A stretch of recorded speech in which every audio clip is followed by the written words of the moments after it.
मैं ये किसी सूरत बर्दाश्त नहीं कर सकता। मेरा बेटा एक अमीर आदमी की बेटी से शादी कर बैठा है, वो अमीर आदमी जिसे मैं बिल्कुल पसंद नहीं करता। देखो बाबा, तुम्हारी सोच बिल्कुल गलत है, क्योंकि हर अमीर आदमी बुरा नहीं होता। अन्य अच्छी लड़की है, ये बात तुम जरा समझने की कोशिश करो। मुझे सबके बारे में मालूम है, हर अमीर आदमी एक ही तरह का होता है।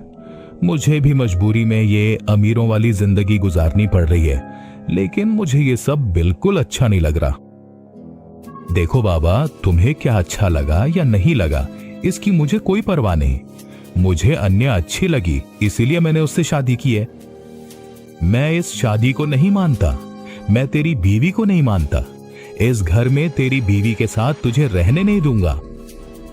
मैं भी रहूंगा और साबित करके दिखाऊंगा, मेरी बीवी अच्छी है। अब तो हद हो गई है हिम्मत, मैंने कह दिया है कि मैं इस लड़की को नहीं मानता। मेरे घर में वो लड़की नहीं रह सकती। मैं भी देखता हूं कैसे नहीं रह सकती। चलो अंदर चलते हैं।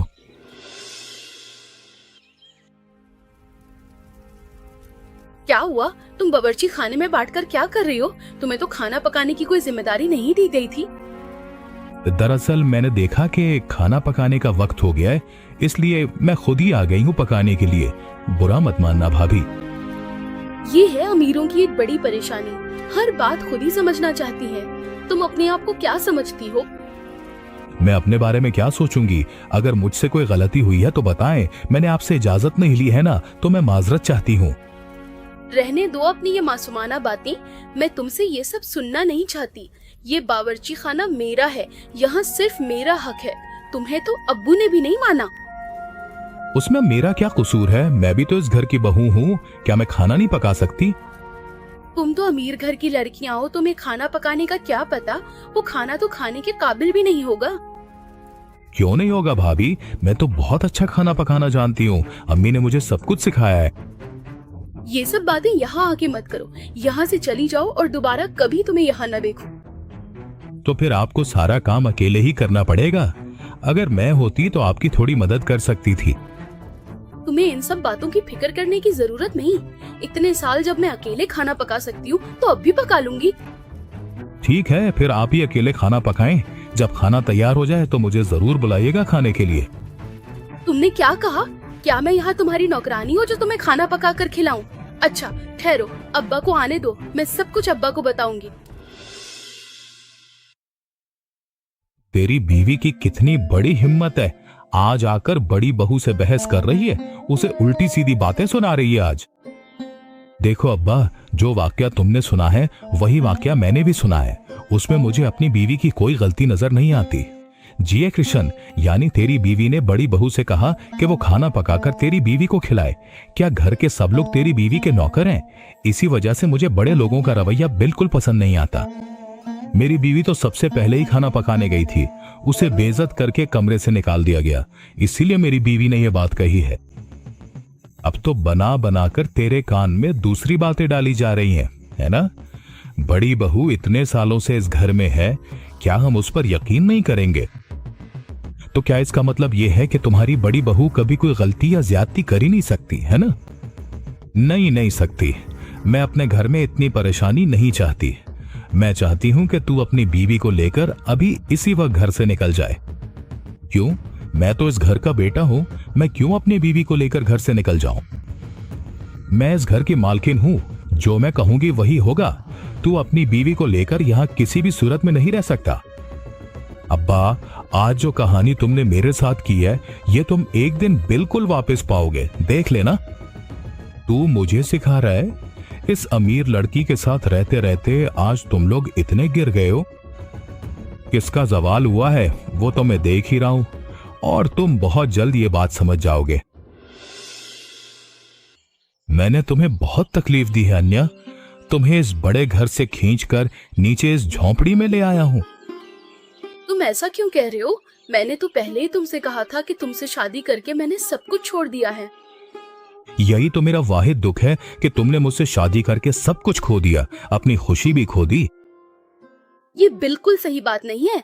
तुम ही मेरी वाहिद खुशी हो और ये तुम अच्छी तरह जानती हो। यहाँ रहने में मुझे बिल्कुल भी तकलीफ नहीं होगी।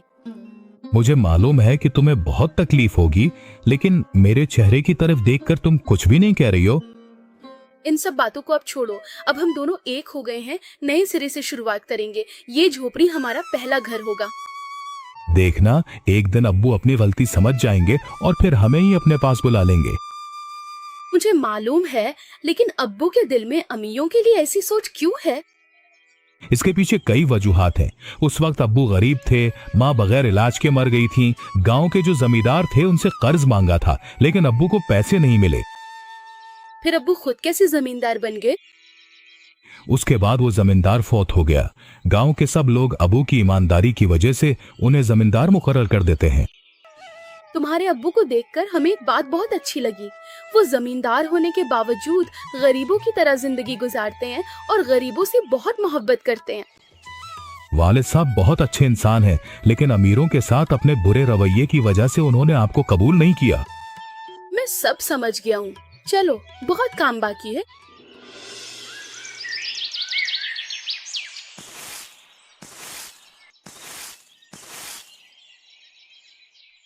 बाबा, नया ड्रामा शुरू हो गया है। वो लड़की जो बड़े घर में रहने की आदी थी, अब पत्ते और बेलों से घर बना रही है।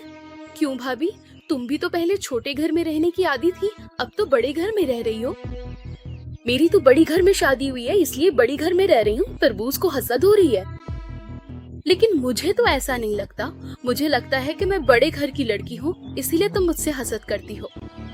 तुम बड़े घर की लड़की हो, इससे तुम्हें क्या फायदा हुआ? आखिरकार तुम भी तो आकर पत्ते और बेलों से घर बना के रह रही हो, और मुझे देखो। ये जो तुमने अभी कहा, यही तुम्हारी हसद है और यही तुम्हारा गुरूर है। मगरूर लोगों की जिंदगी में कभी भला नहीं होता। लेकिन देखो, मेरे साथ तो हमेशा सब कुछ अच्छा ही हो रहा है और होता रहेगा। बस तुम्हारी किस्मत ही खराब है। वक्त आने दो, फिर वक्त भी बता देगा कि किसकी किस्मत अच्छी है और किसकी बुरी। तुम मेरे साथ मुकाबले पर उतर आई हो। याद रखना, अब्बू तुम लोगों को कभी कबूल नहीं करेंगे, और यही मेरा सबसे बड़ा हथियार है। हर टूल की एक मुकर्ररा वक्त की हद 1 बजे है। हर आले को एक दिन नाजिक बनना है। लड़की ने ऐसा क्या कहा जिसने मेरी तौहीन की? मैं उसका जवाब दूंगा। आज मैं तुम्हें घर से निकाल रहा हूँ, फिर मैं तुम्हें इस जगह से निकाल दूंगा। अब्बा और अब्बा, उम्मत ये सब क्या कर रहा है? उसने हमारे घर के पास पत्ते और बेलों से झोंपड़ी बना ली है। हमारी इज्जत और वकार का कुछ नहीं रहा। रमीस, अमीरों की तरह इज्जत और वकार की बातें मत करो। वो जो कर रहे हैं करने दो, वो हमारे घर में तो नहीं रह रहे। क्या हमारे घर के पास ऐसी झोपड़ी बनेगी? गांव वाले क्या कहेंगे कि एक बेटा बड़े घर में और दूसरा इस हाल में है। इससे मैं क्या करूं? जैसा बेटा अमल करेगा वैसा ही उसे नतीजा भुगतना पड़ेगा। गांव के लोगों को ये सब जानना चाहिए। मैं ये बर्दाश्त नहीं कर सकती। जैसे तुमने उन्हें घर से निकाला है, इसी तरह इस जगह से भी उन्हें निकाल दो। ये मैं कभी बर्दाश्त नहीं कर सकता, क्योंकि वो जगह अमित के नाम पर दी गई है। तेरी माँ ने खुद वो जगह अमित के नाम लिख दी है। तुम क्या कह रहे हो? अभी तक जगह या जायदाद की कोई तकसीम नहीं हुई, फिर भी अमियत के नाम पर जगह है। अमित के नाम पर सिर्फ वही जगह नहीं, और भी बहुत सी जगहें। इसलिए चाहूं भी तो मैं उन्हें वहां से निकाल नहीं सकता। बर्दाश्त करना ही पड़ेगा। ये तो ठीक नहीं हुआ अब्बू, मेरे नाम पर तो कुछ भी नहीं है। जब जगह दी गई थी, यानी जब हम गरीब थे, तब वो हमारी थी। तेरी माँ ने खुद अमियत के नाम लिख दी थी। तो फिर अम्मा के इंतकाल के वक्त तुम वो जगह बेच देते तो अम्मा को बगैर इलाज के मरना न पड़ता। मैं चाहता था, लेकिन तुम्हारी माँ राजी नहीं हुई। उसने अपनी कसम दी थी, इसीलिए मैं ये काम मुकम्मल नहीं कर सका। लेकिन मैं जमींदार के पास गिरवी रखना चाहता था। जमींदार राजी नहीं हुआ। अब ये सब सुनना अच्छा नहीं लगता। अगर हो सके तो उन्हें यहाँ से निकाल दो। तुम्हें मेरे पास आने का कोई हक नहीं है। मैं तुम्हें अपनी बहू नहीं मानता। ये बात तुम नहीं जानती। जानती हूँ बाबा, लेकिन चाहे आप ना माने, ये अटल हकीकत नहीं बदलेगी। तुम तो बहुत अच्छी बातें कर लेती हो। उन्हीं अच्छी अच्छी बातों से मेरे बेटे का दिमाग खराब कर दिया है ना? देखिए बाबा, मैं बड़े घर की बेटी हूँ और मुझे किसी चीज की कमी नहीं है। मैं बिला वजह आपके बेटे का दिमाग क्यों खराब करूंगी? यही तो मेरा सवाल है। दुनिया में और कोई लड़का नहीं था जो तुम्हें मेरे बेटे को ही छीनना पड़ा। तुम लोग बड़े लोग हो, बस छीन नहीं जानते हो। मैं तो पैदाइशी बड़ा आदमी नहीं हूं, गांव के लोगों ने मुझे बड़ा बनाया है, इसीलिए मैं उनके साथ खड़ा रहता हूं। लेकिन बाबा, हम भी बहुत कुछ करना जानते हैं। जैसे आप बड़े आदमी होकर भी गांव के लोगों की खिदमत करते हैं, वैसे ही मैं भी करती हूँ। तुम्हारा कसूर नहीं है, कसूर तो मेरी किस्मत का है कि मेरा छोटा बेटा तुम्हें ब्याह कर ले आया। तुम बदतमीज लड़की हो। फिक्र ना करे बाबा, एक दिन यही बदतमीज लड़की आपके काम आएगी।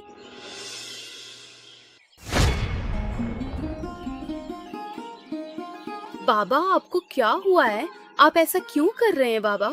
बाबा कुछ तो बोले। भागी, ओ भाभी, कहाँ हो तुम? आकर देखो बाबा कैसा कर रहे हैं। नहीं नहीं, बाबा ने मुझे उन्हें छूने से मना किया है, फिर से नाराज हो जाएंगे। शायद सुबह की नाराजगी की वजह से बाबा के सीने में दर्द उठा है। भाभी, ओ भाभी, कहाँ हो तुम? अरे हो क्या रहा है वहाँ? इतनी आवाजें क्यों दे रही हो इस वक्त? फिर से सुबह की नींद नहीं टूटी? इधर शोर शराबा शुरू हो गया। तुम एक बार जाकर देख तो लो ना, बाबा कैसे हैं? बाबा को जरा कमरे में ले जाओ ना। जैसे भी हो, मुझे तुम्हारी मदद की जरूरत नहीं है, और सोने दो, जरा तंग मत करो। अब क्या करूं? मैं बाबा को अपने घर ले जाऊंगी। उनके घर ले जाना तो मुमकिन नहीं है। जो होना है हो जाए, पहले बाबा को ठीक करना होगा। मैं बेहतर यही समझती हूँ कि उन्हें अपने घर ले जाऊं। माफ कीजिएगा बाबा, उठे, आप उठे, आपको कुछ नहीं होगा। जरा सांस लेने की कोशिश करें, देखेंगे आप ठीक हो जाएंगे। ए लड़की, तुम्हें ये जुर्रत कैसे हुई कि मेरे बाबा को इस झोपड़ी में ले आओ? तुम जानती भी हो वो कौन है? देखें भाई, इतना शोर शराबा ना करें। बाबा की तबीयत ठीक नहीं है, वो अभी थोड़ी देर के लिए सो गए हैं। इस कमरे में बाबा सोएंगे? क्या तुम पागल हो गई हो? सबको अपने जैसा समझ लिया है क्या? आप क्यों कह रहे हैं? बाबा तो बीमार हो गए थे, इसीलिए मैं उन्हें अपने कमरे में ले आई, वरना बाबा को बचाया नहीं जा सकता था। तुम डॉक्टर बन गई हो क्या? ये तुम कह रही हो कि बाबा को बचाया नहीं जा सकता था? क्या हमारा अपना घर नहीं था कि हम उन्हें अपने घर ले जाते? बाबा ने अपने कमरे में मुझे और अमित को दाखिल होने से मना किया था, इसी वजह से हम उन्हें वहाँ नहीं ले जा सके। अरे मेरी इज्जत की खातिर तुमने बाबा को बड़े कमरे से घसीट कर पत्ते के कमरे में ले गई हो। फिर गलती हो गई, मुझे माफ कर दें। मैं समझ नहीं सकी, लेकिन मैंने भाभी को बहुत देखा है, भाभी आई ही नहीं। वो तो समझ ही नहीं सकी कि बाबा को क्या हुआ है। अगर समझ पाती तो जरूर आती। अब जो होना था वो तो हो गया, मुझसे गलती हो गई, माफ कर दे दादा। सोन में, तुमने हमारे घर के लड़के से शादी की है, लेकिन ज्यादा जुर्रत दिखाने की कोशिश मत करना, वरना तुम्हारे लिए अच्छा नहीं होगा। आप सब मेरे साथ ऐसा क्यों कर रहे हैं? मैं तो यहाँ कोई मुकाबला करने नहीं आई, मैं तो बस एक आम घर की बहू हूँ।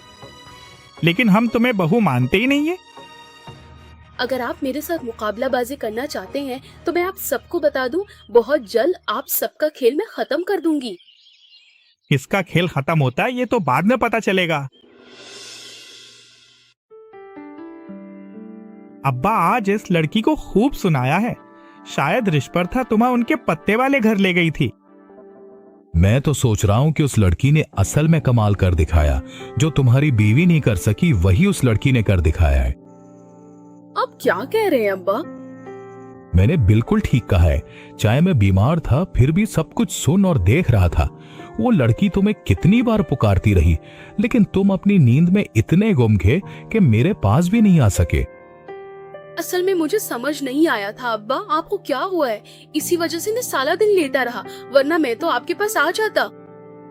असल में मुझे समझ नहीं आ रहा कि मैं पहले ये बात कह रहा था या अब गलती कर रहा हूँ। अब तो मुझे लगता है कि सब गरीब एक जैसे नहीं होते और सब अमीर भी एक जैसे नहीं होते। अब्बा ये तुम क्या कह रहे हो? इतने सालों से सुमित्रा ने तुम्हारी कितनी खिदमत की है और आज एक दिन की खिदमत पर तुम ये बातें सुन रहे हो? मैं ये बात इसलिए कह रहा हूँ क्योंकि तुम्हारी बीवी की बातों में मुझे गुरूर नजर आया है, जो मुझे बिल्कुल पसंद नहीं। उनसे गलती हो गई है।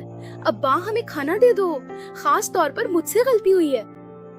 आज मैं तुम लोगों को एक बात साफ साफ बता दूं, अगर मेरी सोच गलत साबित हुई तो तुम लोग जागीर का कोई हिस्सा नहीं पाओगे। सारी जायदाद मैं इम्मत को दे दूंगा। अब्बा ये आप क्या कह रहे हैं? जो कुछ मैं कह रहा हूं वही मेरा आखिरी फैसला है, इसलिए तुम दोनों एहतियात से रहो। तुम्हारे बाप ने क्या कहा? मैं इतने सालों से जमीन का इंतजार कर रहा हूँ और तुम्हारा बाप आखिरकार तुम्हारे छोटे भाई को देगा। ये इतने पुरजोश ना हो, मैं ऐसा कभी नहीं होने दूंगा। मुझे ये सारी जमीन चाहिए। एक जिंदगी गुर्बत में गुजार दी है। अगर तुमने सब कुछ अपने भाई के नाम लिख दिया तो फिर से उसी गुर्बत में रहना पड़ेगा और हमें फिर ऐसे ही झोपड़ी में रहना होगा। तुम फिक्र मत करो, मैं ये कभी होने नहीं दूंगा। कोई ना कोई रास्ता निकालना ही होगा। मेरे पास एक तरीका है। सुनो, अगर ये जमीन हासिल करनी है तो तुम्हारे बाप को हटाना होगा। तुम क्या कह रहे हो? मैं बिल्कुल सही कह रहा हूँ। जरा सोचो तो सही, तुम्हारे वालिद का रवैया बदलना शुरू हो गया है और वैसे भी तुम्हारे वालिद की उम्र हो गई है, अब और जीने का क्या फायदा। तो क्या मैं अपने बाप को मार डालूं? तुम क्यों नहीं समझ रहे? अगर ऐसा ना किया तो सब कुछ हमारे हाथ से निकल जाएगा। क्या तुम ये चाहते हो? नहीं नहीं, मैं लोगों की तौहीन और बेइज्जती बर्दाश्त नहीं कर सकता। मैं ओबाई गांव का जमींदार हूँ। ठीक है, तो फिर जो मैं कह रहा हूँ वही करो। कल रात जब तुम्हारे वालिद सो जाएंगे तो उन्हें सोते में मार डालेंगे, फिर कहेंगे कि वो बीमार थे इसलिए मर गए। ठीक है, जब तुम कह रहे हो तो ऐसा ही होगा। एहतियात से चलना। अगर अब्बा को जरा सा भी शक हो गया तो हमें सूली पर चढ़ा देगा। बहुत एहतियात से काम करना होगा। चूंकि हम ये काम करने आए हैं, इसमें कामयाब होना ही होगा। तुम बिल्कुल फिक्र ना करो, मैं इस दिन के लिए बहुत दिनों से इंतजार कर रहा हूँ। मैं जरूर कामयाब होऊंगा। तो इस मामले में जमींदार प्रताप सिंह को मारने के लिए उसका बड़ा बेटा और प्यारी बहू हाजिर हुए हैं। वाह भाई, मैं ऐसा कुछ करने नहीं आया हूँ। यकीन करो, हम तो अब्बा को देखने आए थे कि उनकी तबीयत कैसी है। अच्छा, तो फिर तुम दोनों के हाथ में 2 तकिए क्या कर रहे हैं? अब्बा के सर के नीचे रखने के लिए लाए थे शायद। अब्बा को कमजोरी है तो उनके सर के नीचे रखने के लिए लाए थे। तुम्हारी मंसूबाबंदी बहुत ही कमजोर है। इतनी कमजोर मंसूबाबंदी के साथ किसी को मारा नहीं जा सकता। अब्बा अब्बा, जरा उठो और देखो तुम्हारे प्यारे बेटे और बहू की हरकतें। यहां क्या हो रहा है? तुम दोनों यहां 2 तकिए लेकर क्यों खड़े हो? तुम जमींदार होकर भी अभी तक नहीं समझ सके? जमींदार साहब, इतना तो समझना चाहिए था। अगर नहीं समझते तो पूरे गांव की जिम्मेदारी कैसे निभाओगे? यानी मैं जो सोच रहा हूं वही है। अब्बा अब्बा, हमें माफ कर दो। हम आइंदा कभी ऐसा नहीं करेंगे अब्बा। मैं, तुम, हम सब यही चाहते हैं अब्बा। अब्बा दफा हो जा। कहां का जानवर? एक जानवर को जन्म देकर इतने दिन पाल पोस कर बड़ा किया है। हम कभी नहीं करेंगे। मैंने सोचा था कि गरीब लोग अच्छे इंसान होते हैं, लेकिन गरीब तो कीड़े मकोड़ों की तरह है, जैसे बड़ी बहू। अब्बा, हमें खाना खिला दो, एक बार हमें मौका दे दो अब्बा। तुम दोनों अभी इसी वक्त घर से निकल जाओ। मैं तुम्हें अपनी औलाद से आग करता हूं।